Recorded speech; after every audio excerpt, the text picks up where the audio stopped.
Ada pasien yang dia ada rasa takut untuk nak bersama.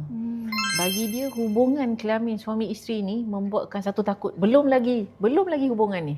Baru cakap je, tutup lampu ke, baru pegang ke, dia dah fear factor. Perempuan lah. So yes, so ini condition yang kita panggil sebagai vaginismus.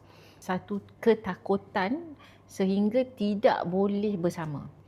So saya ada patient dah belas tahun kahwin sampai husband dia dah accept dah okey, isteri dia tak boleh bersama, so dia memang tak boleh nak bersama dengan isteri dia. So dia memang tak ada anak. So bila dah sampai to the certain time, okeylah kita buat IVF je lah. Tapi sebenarnya vaginismus tu tak selesai lagi. Sebab bagi saya hubungan suami isteri tu penting, perlu ada.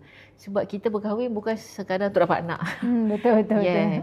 Suami isteri tu perlu nak kena sabar.